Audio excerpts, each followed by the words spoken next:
विधायक जी तीन विधायक जो रूट का चले गए, उनका कहना है कि केवल जयराम महतो का संबोधन हुआ, हम लोग का नहीं हुआ। मैं स्वयं महामहिम से मैंने कहूँगा कि भाई अगर ना ही ले मेरा नाम, अगर किसी का मान, हमने तो कभी कहा नहीं पत्रकार में, हम अपने कोने में बैठे हैं। अब महामहिम के हृदय में क्या चल रहा है वो किसने देखा?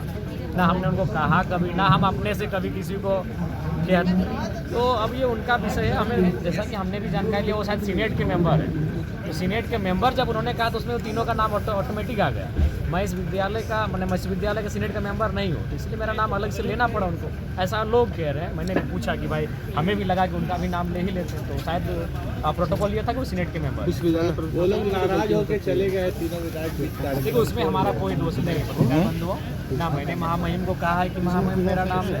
अब मैं उस मैंने उस उम्र में नहीं हूँ कि मैं अपना नाम सुनने के लिए, लेकिन हाँ ये मेरा सौभाग्य है कि महामहिम को ऐसा लगता है कि मैं अपने क्षेत्र में कार्य को लेकर एक्टिव रहता हूँ, वो मुझे बोल नहीं पाते। बार बार राज्यपाल का आपका इतना करीबी होना कोई राजनीतिक संकेत भी है क्या?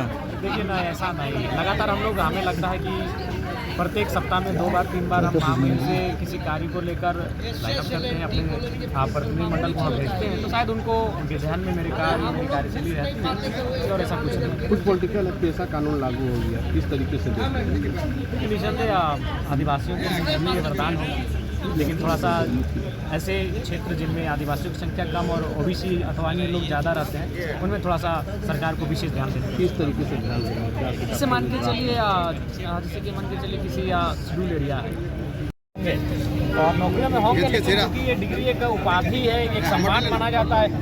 हालांकि हमें लगता है मैक्सिमम लोग नौकरियों की तलाश में है। और CGL का अभी रिजल्ट निकला है, उसमें भी अब सुप्रीम कोर्ट में लोग पहुंच चुके हैं, और उत्पाद सिपाही, झारखंड पुलिस जैसी जो बुनियादी नौकरियां हैं वो उनका तक कंप्लीट नहीं हो पा रहा है।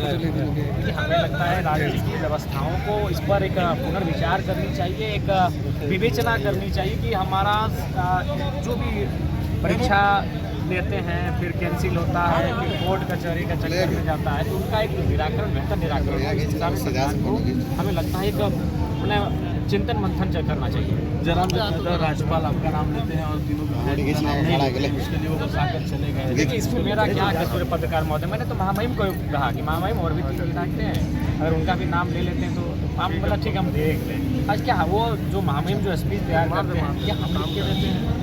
क्या हमने आके उनसे ऐसा कहा? मेरी ना उनके दिल में हम हैं, उनको उनके जहन में हम हैं, वो मेरा नाम पुकारते ही, हालांकि मेरे लिए सम्मान की बात है, लेकिन मेरा मानना है बाकियों का लेना चाहिए था। अब महामहिम चूंकि बहुत सारे लोग थे, अब क्यों, क्या कारण है भाई, ये मेरा विषय नहीं है। एक अंतिम सवाल हम पूछना चाहिए, कल 25 दिसंबर फिर उनको उठ नहीं जाना चाहिए था। महामहिम का कार्यक्रम था और वो पुराने राजनेता है, कम से कम उनको एक नाम न लेने से कार्यक्रम को छोड़ के नहीं। प्रोटोकॉल सवाल जयराम दा, कल 25 दिसंबर को मनुस्मृति दहन दिवस मनाया गया और मनुस्मृति को भरे सड़क पर जो है लात मारी गई, माँ सरस्वती की गाली दी गई यही धनबाद में, उसके लिए क्या कहिए? क्या ऐसा करने वाले लोगों को सरकार उस पर शिकंजा कसे और पुलिस उस पर कार्रवाई करें? कि माँ सरस्वती पूजनीय है, एक बहुत बड़ी आबादी की आस्था की प्रतीक है, अगर किसी की आस्था को ठेस ना पहुंचे इस बात का ध्यान रखना। मनुस्मृति को जलाना कितना तार्किक है? मैंने मनुस्मृति को पढ़ा नहीं है बंधु, और मनुस्मृति का विवाद क्या है उसको कभी हम लोग कभी उस पर जाने नहीं है। जब हम चीज़ों को जानेंगे तभी हम एक क्लियर स्टेटमेंट दे पाएंगे। लेकिन फिर भी लात रखना धार्मिक किताब नहीं, किसी भी किताब में नहीं, किसी भी किताब में सही नहीं। अगर उसका विरोध कर सकते हैं तो आप ये उनकी लाइनों का, कुछ लाइनें ऐसी हैं जो मंच बैठाइए। हाँ, मंच बैठाइए भाई, इसका ये भ्रामक है, लेकिन मैंने इस प्रकार से एक विरोध का भी एक तरीका होना। तो ये था हमारे साथ डुमरी के विधायक जयराम महतो और DPMK का